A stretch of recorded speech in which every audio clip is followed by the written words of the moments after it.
catatan sejarah itu tergantung siapa penulisnya. Seperti tentang pasar di Cisalak Subang, itu ternyata kalau kita baca di buku yang ditulis oleh Profesor Dr. Jentenbrink dari Belanda pada saat pemerintahan Tuan Hopland di Subang, ternyata begitu mulianya Tuan Hopland itu.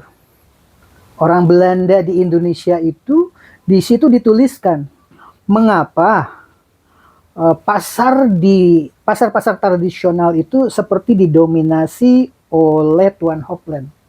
Nah, seperti tadi sudah kita dengar, kita translate dari buku tersebut ke dalam bahasa Indonesia, mengatakan bahwa harga-harga linen, harga baju itu sangat tinggi sekali harganya.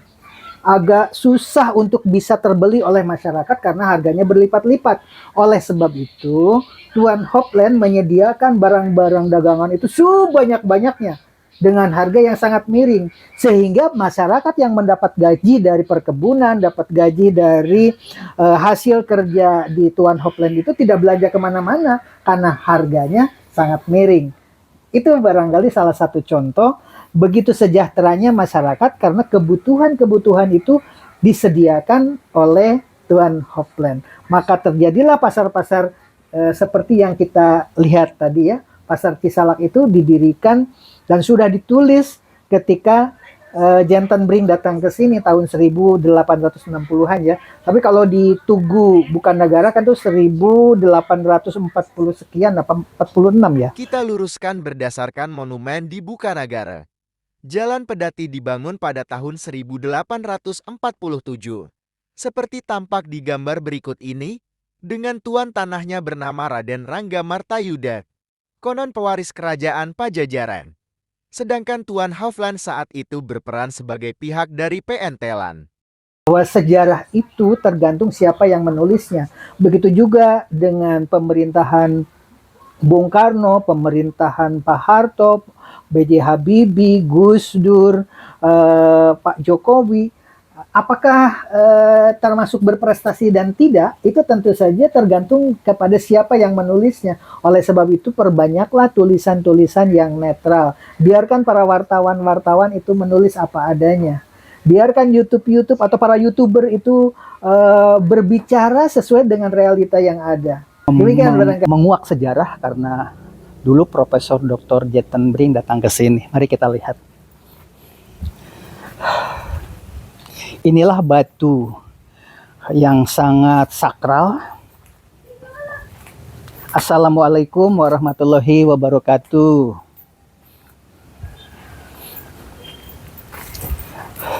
Diduga ini adalah batu sirap yang diceritakan di dalam buku yang dikarang oleh Profesor Dr. Jentenbrink. Dulu ini adalah bangunannya bangunan Belanda. Bangunan Belanda itu biasanya itu lapangannya sangat luas sekali lapang. Rumputnya itu begitu rapih dan di antara lapangan rumput itu ada kolam yang sangat indah. Dulu bangunannya tinggi, kakinya itu ya bangunan Belanda dulu kan seperti itu. Nah, inilah barangkali yang disebut dengan batu sirap menurut beberapa versi. Nama Cisalak ini berhubungan dengan batu sirap yang ditulis oleh Profesor Dr. Jentenbrink dari Belanda zaman kekuasaan Tuan Hopland. Dalam buku yang dia tuliskan, berdirinya pasar tradisional memiliki tahapan seperti yang dia tuliskan di buku ini. Begitu mulianya Tuan Hopland yang mendirikan pasar di Cisalak. Wajar jika Dr. Jentenbrink mendapat gelar profesor dalam bidang sastra. Bagaimana dia menulis tentang berdirinya pasar Cisalak? Yang mendapatkan gelar profesor doktor dalam bidang tulis-menulis sastra, pasar Cisalak ini dibicarakan di dalam buku yang dibuat oleh Profesor Dr. Jentenbrink itu. Dalam buku Abre Grand Zender Prenga, tertulis kelompok masyarakat yang jumlahnya sedikit dan jarang memiliki keinginan atau kekuatan untuk melakukan apapun guna memperbaiki kehidupan mereka, baik rumah atau pakaian mereka, ketika pakaian lama tidak dapat lagi digunakan. Dia berjalan dengan langkah lesu ke pasar atau ke perusahaan yang dimonopoli Tiongkok untuk membeli pakaian yang paling diperlukan dengan tabungan yang sulit diperoleh. Tentu saja dia membayar 2 kali lipat nilainya. Tuan Hofland menganggap punya tugas abadi untuk menjaga nasib penduduk dan kepentingan para pekerja harian M. Sepenuhnya dia menghapuskan situasi tadi dengan tindakan yang tegas. Ia menyediakan barang berupa linen asli dalam jumlah besar, semua merek dan warna unik yang disukai hati orang Sunda. Setelah hal ini diterima, barulah pasar dibuka di semua distrik. Di setiap tempat kebudayaan, mereka ditawari semua bahan dengan harga serendah mungkin daripada orang Tiongkok. Pada tahun 1860. Bayangkan, Indonesia merdeka tahun 1945. Pasar ini tahun 1860 sudah ditulis oleh Profesor Dr. Jentenbrink yang akan kita kupas. Mari kita lihat ke dalam.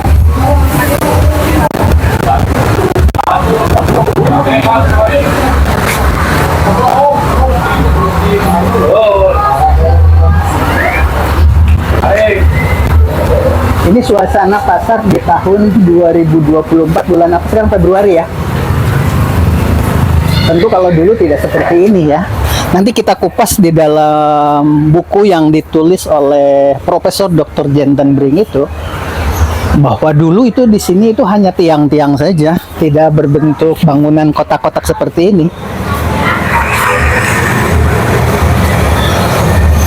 Suasana pasar Tanjung Siang, Tasomalang, Jalan Cagak itu belum ada dulu.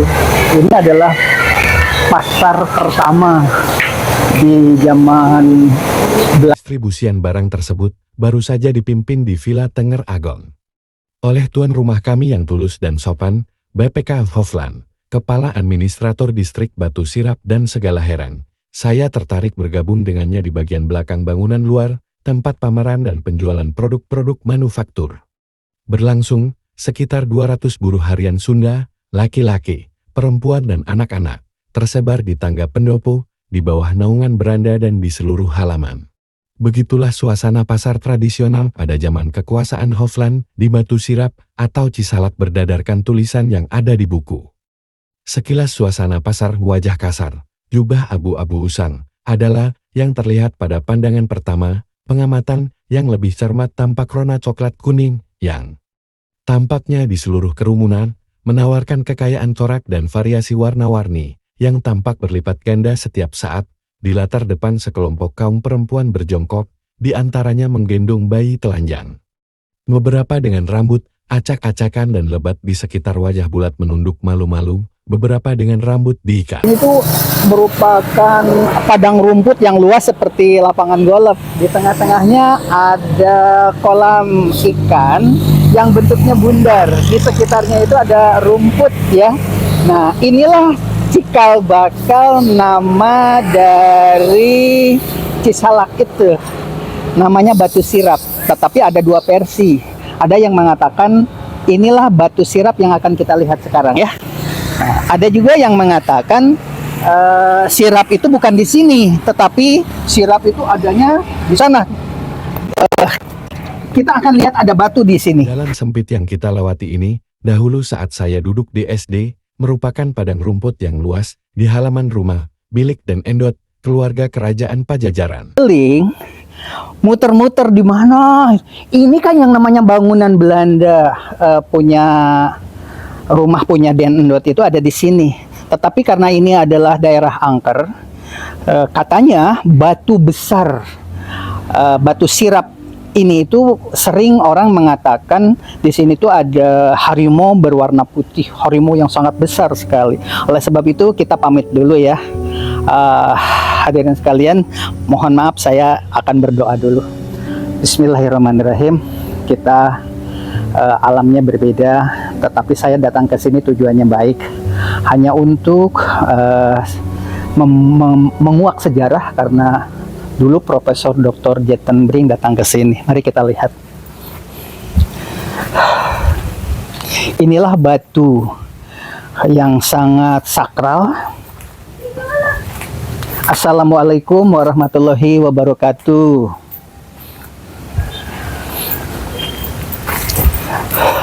Diduga ini adalah batu sirap yang diceritakan di dalam buku yang dikarang oleh Profesor Dr. Jentenbrink. Dulu ini adalah bangunannya bangunan Belanda. Bangunan Belanda itu biasanya itu lapangannya sangat luas sekali lapang. Rumputnya itu begitu rapih, dan di antara lapangan rumput itu ada kolam yang sangat indah. Dulu bangunannya tinggi, kakinya itu ya bangunan Belanda dulu kan seperti itu. Nah, inilah barangkali yang disebut dengan batu sirap. Menurut beberapa versi, nama Cisalak ini berhubungan dengan batu sirap yang ditulis oleh Profesor Dr. Jentenbrink dari Belanda zaman kekuasaan Tuan Hopland. Sekarang untuk memasuki situs bersejarah yang namanya situs Eyang Rangga itu, batu sirap yang menjadi cikal bakal sejarah Cisalak ya. Itu memasuki lorong seperti ini, luar biasa ya. Padahal dulu ini lapangan rumput ini yang sangat luas sekali rumahnya Den Endot pada saat itu. Sekarang harus masuk lorong-lorong seperti ini, luar biasa ya. Ya, inilah bangunan Belanda yang kedua, Amatanu. Amatanu itu adanya di depan sini. Ini bangunan-bangunan yang kecil-kecil di depan ini dulu lapangan rumput juga. Namanya Amatanu. Ternyata di dalam sejarah yang namanya Amatanu itu banyak. Amatanu 1, Tanu 2, Tanu 3 sampai puluhan Tanu ya. Ini adalah rumahnya Amatanu. Tadi di sana ada pasar Cisalak, kemudian ke sana itu ke Kasom Malang, dan ini adalah rumahnya Amatanu ya. Ini rumahnya Amatanu. Dulu itu lapangan yang sangat luas sekali, dan waktu saya tahun 1965-66 di sini tuh ada mobil Aster namanya ya. Nanti kita lihat bentuknya mobil Aster tuh kayak bagaimana. Nah, kemudian ke sana itu ada tangsi kepolisian, rumah kepolisian. Banyak para pejabat negara yang sejak zaman dahulu sampai sekarang itu tinggalnya di sana, karena di sana itu dulu adalah pusatnya kumpulan orang-orang yang memiliki gelar Raden, yang memiliki terah keturunan. Ibu di mana? Nyanak naon eta? Di luar dugaan ketemu dengan penduduk setempat yang dilahirkan di lokasi ini, Sayang tidak bersedia diwawancara. Namun paling tidak warga di lokasi ini, ada yang masih mengenal sejarah bangunan Belanda di lokasi ini. Beliau mengaku anak Aki Orek yang dahulu bekerja jadi tukang potong rambut di pasar Cisalak. Tidak ada warga setempat yang tidak mengenal ahli dalam bidang model rambut saat itu. Sayang keahlian itu tidak ada yang melanjutkan, padahal Aki Oleh merupakan pakar model rambut setelah Indonesia merdeka di lokasi Cisalak, Subang ini. Rumahnya berdampingan dengan cagar budaya Raden Rangga Martayuda di Pajaratan. Karena hujan lebat, kita hanya melewati makam cagar budaya tersebut. Karena area makam tersebut sudah kita bahas di channel ini secara lebih rinci. Dari Subang itu rata-rata tinggalnya di Cihideng. Itu banyak para pejabat di Jakarta itu sampai sekarang banyak membuat istana di daerah Cihideng tadi. Nah, kalau kita sekarang ini menuju makam Eyang Rangga Martayuda di zaman pemerintahannya Tuan Hopland. Bangsa Indonesia itu kan merasa dijajah oleh Belanda, tetapi orang Subang itu justru berbahagia karena apa? Lebih sejahtera dibanding dengan saat ini. Karena apa? Karena teh, kopi, kina, obat-obatan yang namanya rempah-rempah itu adanya dari Cisalak Subang ini dipasarkan ke Eropa. Nah, inilah barangkali bagi yang tidak tahu, pemakaman Eyang Rangga itu berada di bukit ini. Walaupun ada yang mengatakan ini namanya Bukit Gomati, tetapi saya lebih setuju kalau bukit yang sekarang kita daki ini namanya Bukit Eyang Rangga seharusnya. Tetapi itulah kan nilai sejarah ya. Nah, ini makam-makam Eyang Rangga itu ada di sebelah kanan tuh, naik di atas semua itu. Nanti kita lihat ada videonya di Wagulu Gubuk Apung ya. Dulu pernah meliput, di dalamnya itu ada huruf Palawa bahasa Sangsekerta yang menceritakan Yang bisa baca hanya keturunan Eyang Rangga ya, orang-orang awam itu nggak ngerti itu tulisannya. Tetapi setelah diterjemahkan itu menceritakan bahwa Eyang Rangga itu meninggalnya hari Jumat. Sesuai dengan umat Islam itu kan paling bangga ya kalau meninggal di hari Jumat. Nah, dulu ini satu bukit ini adalah pemakaman Eyang Rangga. Jadi kalau sekarang ini banyak dikelola oleh masyarakat, sebenarnya dahulu ini adalah boleh dikatakan ini area pemakaman Eyang Rangga. Kalau subuh-subuh atau sore hari ini berkabut. Nanti kita lihat di video bagaimana suasana sore hari dan subuh-subuh dalam video terpisah ya. Di sini itu benar-benar seperti ada di Cikole, Bandung. Lebih indah ya dari sana. Dan ini bangunannya pohon-pohonnya itu pohon-pohon industri sekarang ini. Kalau dulu ini pohon-pohonnya pohon-pohon purbakala ya. Kalau sekarang itu pohon industri, ini ditebang lagi dan hasilnya seperti ini. Nanti setelah ditebang tunas lagi, tebang tunas lagi. Oke, sebentar lagi kita menuju Pasir Helang yang di atas sekali. Itu namanya Pasir Helang yang tadi kita lihat. Sebenarnya ini tinggi. Tuh, ini Pasir Helang. Ini Pasir Helang. Jadi sumber airnya masuk ke sini. Dibuat jadi kolam renang. Untuk mengetahui penghuni Pasir Helang, nah ini si lucu. Penghuni Pasir Helang ini. Saya udah berapa tahun sini, Cak? Ya dari lahir. Dari lahir di sini. Ya. Katanya dari Cihideng. Cihideng bapak kan. Bapak orang Cihideng. Ya. Ketemu dengan suami di Bandung. Di Bandung dia jadi karyawan waktu itu ya. Oke.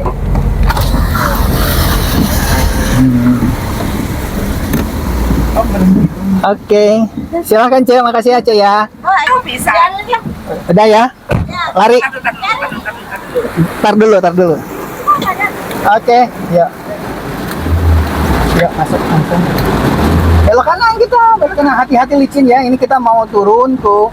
Ke lembah, ke kolam renang. Kita mau turun. Jalannya jelek banget. Jalannya jelek, licin, Kurang. Ini kita menuju wisata alam Waglu. Wow.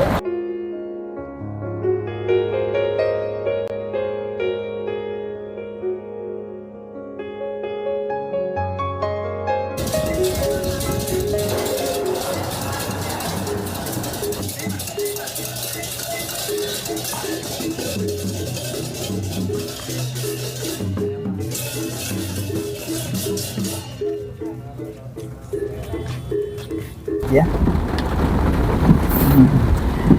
Ini jalan pribadi. Ini bukan jalan masyarakat umum, tapi jalan yang benar-benar dibiayai oleh pribadi yang boleh dipergunakan untuk umum. Mudah-mudahan dapat pahala buat Haji Dayat Sutisna yang punya gagasan ini. Katanya kalau membuat jalan itu pahalanya sama dengan membuat masjid. Dan beliau sekarang sudah almarhum Haji Dayat Sutisnanya. Dan inilah peninggalannya.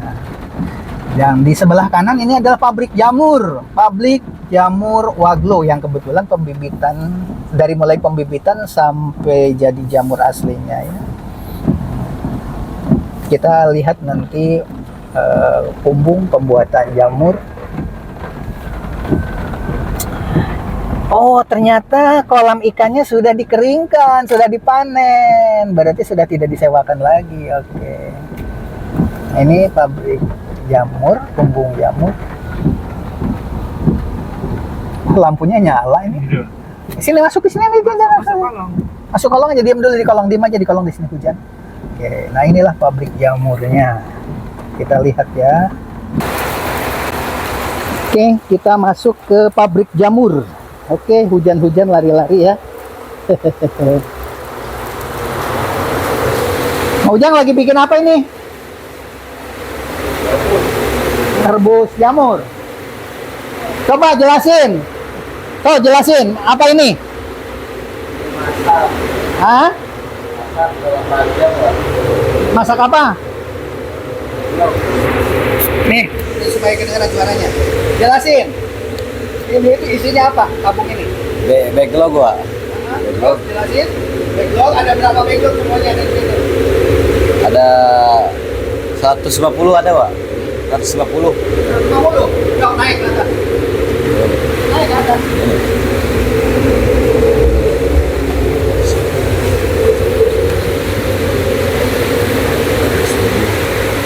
Di sini.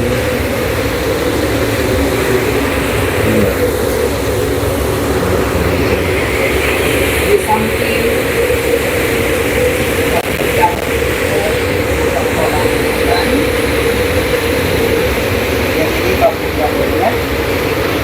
nah, kok ada ukuran ini maksudnya apa ini? Ini untuk apa ini? Kalau 10 matang, Pak. Kalau angka 10 matang. Iya, matang. Pakai itu suaranya. Gimana? Kalau ini menunjukkan angka 10, Iya. sudah matang. Ini Iya. baru angka berapa ini? Baru satu. Satu Jadi persen. belum? Belum, Pak. Ini udah berapa jam ini? Baru 4 jam. Baru 4 jam. Biasanya berapa jam sampai matang? 8 jam.